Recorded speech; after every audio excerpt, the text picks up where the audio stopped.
দর্শক, আপনাদের হয়তোবা মনে আছে শামীম শিকদারের কথা, যার বয়স আমরা জেনেছিলাম 14 বছর, কিন্তু আসলে তার বয়স কিন্তু 12 বছর। আর এই শামীম শিকদারকে যে ভিডিওটা ছেড়েছিলাম এবং এই যে শামীম শিকদার যে একটি আমরা নিউজ করেছিলাম, শামীম শিকদারের এই নিউজের পরে কিন্তু অনেকে আমাদের কাছে বলেছেন শামীম শিকদার কোথায় আছে, কিভাবে আছে, তাকে আপনারা অনেকে চেয়েছেন যে নিয়ে যাবেন, এবং তাকে আপনারা বলেছেন যে না, তাকে দেখাশোনা করার মতো কথাও আপনারা বলেছেন। কিন্তু আজ কিন্তু আমরা সেই শামীম শিকদারকে খুঁজে পেয়েছি, এবং এই শামীম শিকদারকে যদি কথা বলতে যাই, এখন তো আমাদের সাথী আছে শামীম শিকদার। কেমন আছো তুমি? ভালো আছি। এখন তুমি কোথায় ছিলে এতদিন? সেন্টারে। কোথায়, কোন সেন্টারে? লিডো সেন্টারে। তোমাকে যখন তোমার সাথে আমার কথা হয়েছে, সেই কথা হওয়ার পরে তুমি আসলে কোথায় হারিয়ে গিয়েছিলে? আমি ওই জায়গা থেকে কমলাপুর আসছিলাম। কমলাপুরে আসার পরে সেই জায়গাতে আমার লিডো সেন্টারে নিয়ে গেছিল। লিডো সেন্টারে নিয়ে গেছে। সেই ভিডিওটা জানার পরে তোমার যে পরিবার তোমার কাছে আজকে এসেছে, কেমন লাগছে? ভালো লাগছে। ভালো লাগছে।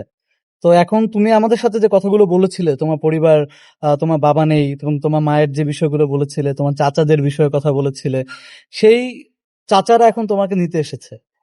এখন কি চাচাদের সাথে যাবো তুমি? জি। তোমার পরিবারকে তুমি অনেক ভালোবাসো? জি। তুমি কি এখন বাসায় চলে যাবা? কোথায় যাবা? বাসায়। কোন জায়গায় বাসা? গাজীপুরে। তুমি তোমার চাচাকে আসলে কি বলে ডাকো? আব্বু। আর তোমার চাচিকে? আম্মু। তুমি কেন বাড়ি থেকে চলে এসেছিলে? রাগ করা। কি হয়েছিল? ছাগল হারাই গেছিল। কিভাবে, একটু ঘটনাটা বলো। আমি ছাগল বাইন্দা রাখছিলাম, পরে আয়সা পাই নাই। কার ছাগল ছিল এটা? আমার কাকিমার। তো কাকির ছাগল তোমাকে দিয়েছিল কি দেখাশোনা করার জন্য? জি। তারপরে এই ছাগলটা কি হয়েছে? কুকুরে খাইছিল। কুকুরে খাইছিল? এটা কতদিন আগের কাহিনী? 3-4 মাস আগে। 3-4 মাস আগে। এরপরে যে তুমি আসলে চলে এসেছো বাসা থেকে, এই যে রাস্তায় রাস্তায়, কমলাপুর রেল স্টেশনে, এয়ারপোর্টে, ট্রেনে থেকেছো, এই জীবনটা তোমার কাছে কেমন লেগেছে? খারাপ। খারাপ লেগেছে? অনেক মানুষ তোমাকে তো খাইতেও দেয় না। না। এখন তুমি তোমার পরিবারের কাছে ফিরে যাবে, জি। সেই যে পরিবারকে এখন কি আর কি কখনো চলে আসা কোনো চিন্তা ভাবনা আছে কিনা? না। নাই? কি করবো এরপর গিয়ে? পড়ালেখা করব। পড়ালেখা করবা? তোমার আব্বুর নাম কি? টিটু শিকদার। আর মায়ের নাম? বেবি। বেবি বেগম। তুমি তোমার মাকে বলছিলা যে তোমার মাকে তুমি কাছে পাইলে একটা কথা বলতা, যে সে তোমার সাথে কেন এই কাজটা করেছে, তোমাকে ফেলে রেখে চলে গিয়েছে। এখন যদি তোমার মায়ের ভিডিওটা দেখে, তুমি মায়ের সম্পর্কে কি বলবা? কিছুই না। কিছুই না? তাকে ভালোবাসো না?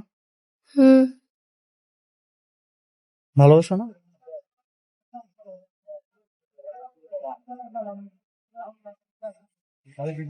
মায়ের প্রতি অনেক অভিযোগ আছে?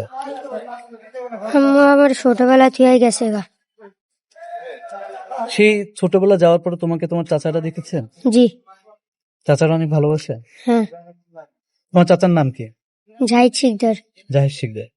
দর্শক, এই যে জাহিদ শিকদারের কথা বলছেন, আমাদের সাথে কিন্তু জাহিদ শিকদার উপস্থিত আছেন। আমরা একটু জাহিদ শিকদারের সাথে কথা বলবো। আসলে তার যে ভাইপো যে বলে, ভাইপোকে কিন্তু তিনি ফিরে পেয়েছেন। আর এই ভাইপোকে আপনি কিভাবে পেলেন?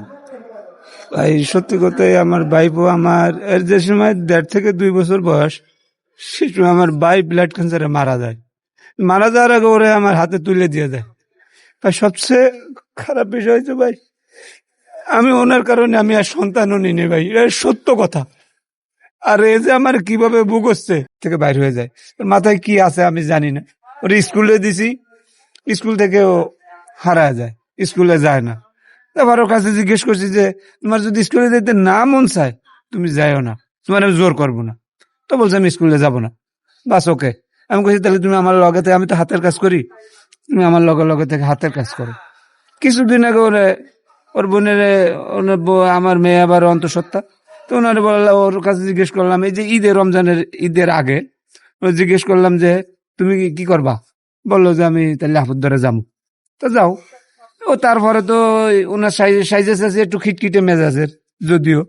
তা হোক গাজা, আমি আমার ওই ভাই বউ আসছে আমার ওই বাসায়, আসার পরে ওই ছাগল রাখতে দিতে বলছে একটু নদীর ওখানে বাইন্দা রাখো। এখন তো ছাগল তো কুত্তাই খাইছে, হয়তো আমার ভাবি একটু বকাবাজি দিয়েছে, ওই ডর ওই বাসার থেকে বাইর হয়ে গেছে। এই হয়েছে মূল কাহিনী। তারপরে তো আপনাদের এই ভিডিও দেখার পরে আসলাম খোঁজ খবর আপনাদের কাছ থেকে নিয়ে, তো এই পাইলাম, এই থানায় আসলাম। এই কি সকাল থেকে আপনারা যেমন খাটতেছেন, আমিও তো ওই একই অবস্থা। যাক, আপনাকে আপনাকে এই দেশ দশ এই চ্যানেলে ধন্যবাদ জানাই। এরম কাজ যাতে আপনারা দোয়া করে যাতে আরো এরম কাজ করে যাতে দেশ ও দশের কাজ হয়, আপনার সেই বলে আমি ধন্যবাদ জানাচ্ছি। আলহামদুলিল্লাহ। দর্শক, আপনারা শুনছিলেন যে আসলে জাহির শিকদারের কথা, যে শামীম শিকদারের চাচা, এবং তিনি কিন্তু আসলে বলছিলেন আমাদেরকে তার ভাইয়ের পর যিনি আছেন তার বাবা কিভাবে মারা গিয়েছেন, এবং এই আসলে ছোট বাচ্চার কারণে আসলে অনেক ভুল ত্রুটি হয়ে থাকে, কিন্তু তার চাচা কিন্তু সেই ভুল ত্রুটিগুলো মাফ করে দিয়ে কিন্তু তার যে ভাইয়ের পর যিনি আছেন তাকে কিন্তু অনেক খুঁজেছেন। কিন্তু যখন তিনি দেখতে পেয়েছেন যে আমাদের দেশ দশের একটি ভিডিও দেখেছেন, সেই ভিডিও দেখে কিন্তু আমাদের সাথে কথা বলেন, যোগাযোগ করেন। যোগাযোগ ঠিক করার পরে আমরা আসলে ও যে শামীম শিকদার যেখানে রয়েছেন, যে শেল্টারে এবং যে সংস্থায় রয়েছেন, সেই সংস্থায় কিন্তু আমরা যোগাযোগ করেছি। যোগাযোগ করার পরে কিন্তু আসলে তাদেরকে হস্তান্তর করতে পেরেছি, এবং যে আইনি যে আসলে প্রসেসিং আছে সেই আইনি প্রসেসিং এর মাধ্যমে কিন্তু তাদেরকে হস্তান্তর করেছি।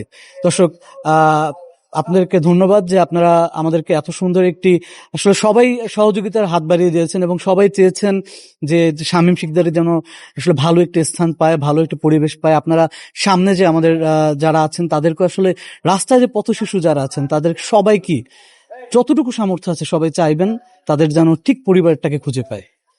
দর্শক, আপনাদের সাথে আমি আছি, রায়হা।